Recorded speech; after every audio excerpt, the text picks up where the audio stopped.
Hey everybody, it's me, Joe, and I want to welcome you back to my YouTube channel. Today I'm going to talk to you about prepositions of place.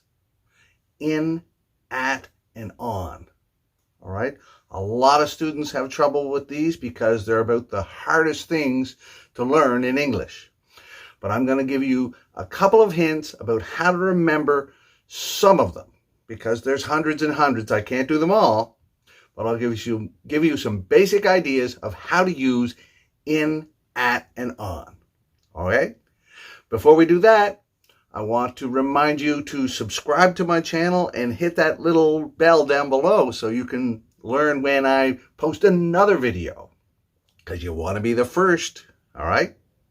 Okay? And at the end of this video, stay tuned, watch the whole thing. I'm going to give you a little test to help you really remember these prepositions of place.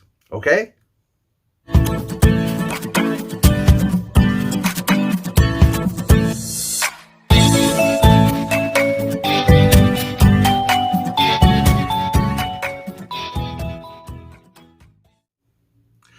All right.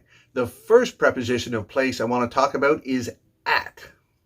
When we use at, we mean at a certain point, a location, at that point, or at an institution. So an institution could be a building of some sort. Okay? So examples of a point, like just one point, one location, would be at the bus stop.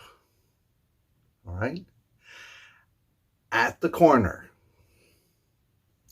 At the door.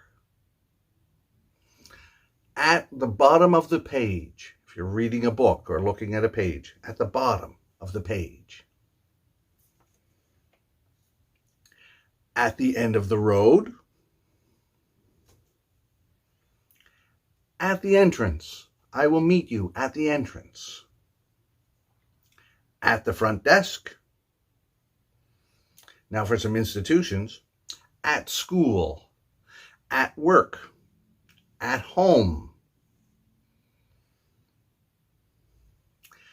at the hospital, and at the police station.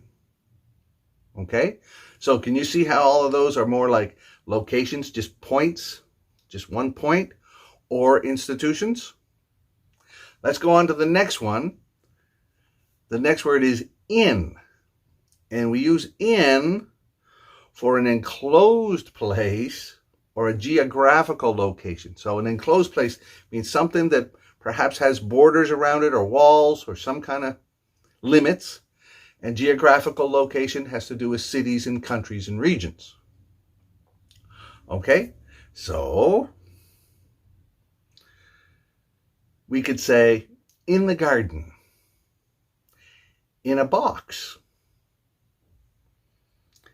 in my pocket,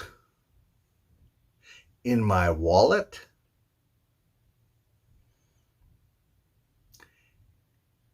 in a car. Now for geographical locations, you could say in New York, in Toronto, in Canada, in China. Okay? Now here's a little bit tricky one. We can also say in the hospital. Remember, I said at the hospital before. In the hospital, a little different meaning. At the hospital means maybe you're working there or you're visiting there. That's just your location. If you're actually in the hospital, that means you're sick or you're injured because you're staying in there. Okay? Another enclosed place would be in jail. You don't want to go to jail, so in jail would be a bad one. The last preposition I'm going to talk about is on. And we use on when we're talking about the surface of something or public transportation. So on the surface of something, we could say on the wall. The picture is on the wall. On the ceiling, on the door, on the bus, on the train, on a flight. You can also say on the page or on the menu. Okay? So those are the different prepositions for in, at, and on, and some basic rules and examples. Now I'm going to show you a little test to see if you can get them right, see if you can remember, and if you can get them all right, that'll be fantastic. You're safe. Okay, thanks for staying till the end.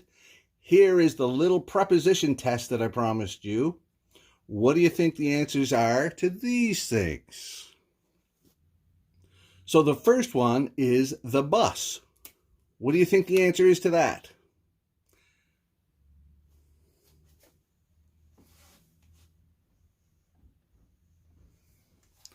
The right answer was on the bus. Next one is Canada. What do we say for Canada?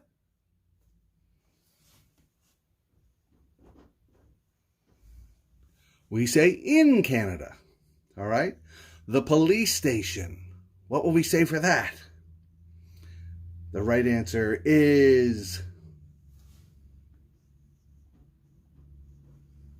at the police station. My pocket. The preposition for that one would be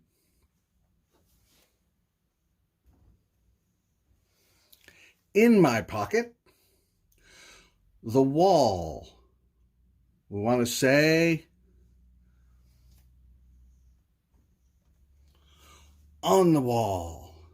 Next one. Work. We would say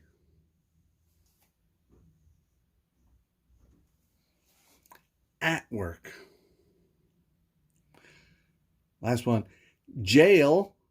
Not the last one, second last one. Jail would be in jail. And the last one is a car. We would say in a car. Okay, I hope you like this video, and I hope you like the test. Remember, a better way than just studying to learn all these prepositions would be to read for fun every day. Because when you're reading, you're learning without studying, and you will remember stuff even better. So find some stuff that you would really love to read. That's it for now. Bye-bye.